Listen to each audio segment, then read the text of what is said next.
Yeah, let's put your shoes in. Alright, Alright, presentation of learning. Today's August 3rd, 2004. Awesome. Legit PowerPoint. Absolutely. Okay, so I want to talk about before my summer, leading into it. And I call it the Tell of Dudley. This is my student from this year named Ashley Dudley, and I call all my students by their last name since I have to be called by my last name. I call them by their last name. And so she came at Christmas, and she came from Germany, and I was like, awesome, I'm from Germany. And I was like, how you doing, Dudley? And she's like, my name's Ashley. I'm like, no, it's Dudley. Everyone has their last name in here. And she just totally fought me for the first 2 weeks. And then the third week, she was like, I'm Dudley, Mr. Lewis. I was like, I know. And I just felt so empowered that I won that battle. So my favorite thing about her was that she was in my 4th period class, and that was my smallest class. It was 14 kids, so it was so much one-on-one interaction, and I got to know every kid in that class on a very good basis. So I know a lot of things about them that I wouldn't know about my other students in other classes, because it was 30, 35 in those other classes. So it made me enjoy that small setting once again. Okay, so then we move into the 10th grade program. And 10th grade program, I worked with Matt, Hasmin, Ari, Lucas, and Andrea. And I liked it because we were all not to say, yeah, we were veterans of Breakthrough. We all knew the process of Breakthrough. And all the kids that we were working with, we had worked with before. So we just had so much experience with these kids, and it was just a great thing. I would come to work every day, I would just feel so supported by them because we worked so well together. We just enjoyed each other. I feel like we enjoyed each other's company, which made work so much easier. I just enjoyed it. And another reason I wanted to do the 10th grade program is because, like I said, I worked with a lot of these kids when they were going into their 8th grade year. So it was just so weird to see them becoming men and women, talking like they're adults and stuff like that. So it was really cool. And 3 of my advisees were still there.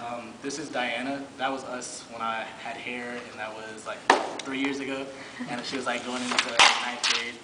And then Erica Mata, and then Isaiah Gutierrez. These are my 3 advisees, and they were all here this summer. And it's just to see their maturity and just continue to talk to them. Diana is at Austin High doing well. Isaiah is at Austin High, and she's in Pflugerville Connolly. So it was just cool just to keep that relationship with them. I'm really close with him, and we talk a lot, and it's really cool because when I talk to him, sometimes I want to give him the breakthrough answer, or should I, in my mind, I'm should I give him the breakthrough answer, or should I give him the answer that I'm really thinking? And it's just I don't know, it's just really good just to see him grow, because he's doing really well, and he's doing positive with his life.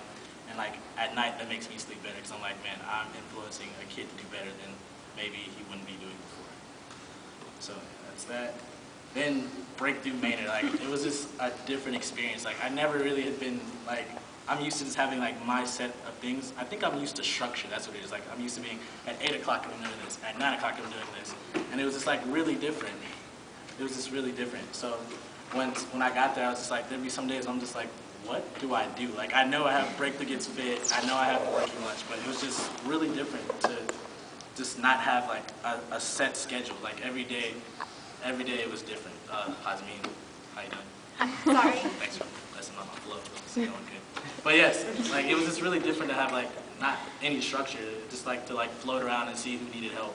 And it was different just to work with. I'm used to working with middle school students, and y'all are my age. So how am I gonna be it's just hard for me to sometimes talk to you, but this could have been better.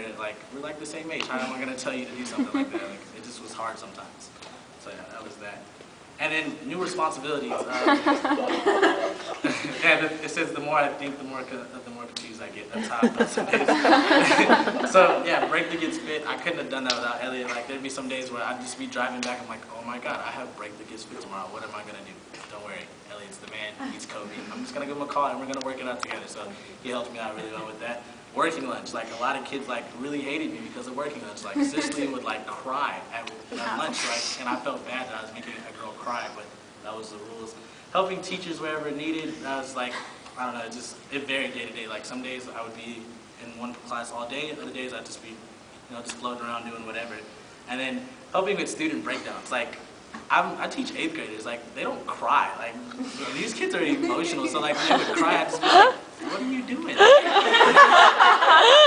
then you have to realize that they just got done with elementary school. I was probably still crying. Hopefully I wasn't, but I was crying probably in 6th grade too. So that was just a different thing. And then help with the unexpected problem. Like every day there'd just be something that I didn't plan on doing that I did, but it just was part of the job, so it was interesting. And then things that I learned that that I thrive in small settings. Like I attended a small college, I worked at a small middle school. My favorite class in my middle school was my fourth period because it was small. And then also being part of the Breakthrough Manor, like it's just like a small community, so I thrive in small settings. Because like if I go to a big school, I wouldn't have done very well in that. I wouldn't be that successful. And then my next thing is my biggest asset is teaching. In teaching is my ability to establish personal connection with my students. I feel I think Kelsey was gone for like the morning, and I got to like be with her. I got to be Kelsey for the morning, and I enjoyed it so much because like I got to talk to them. We got to have like personal interactions, and I didn't really get that this summer with the main program because I was just like floating around. So it was just so cool just to talk to Jasmine, Brianna, all those. Like she had a really good advisor to start with, but like it was just cool to have like just to have that one-on-one individual conversation with them. So I feel like that's my biggest asset as a teacher, and those are the two major things I learned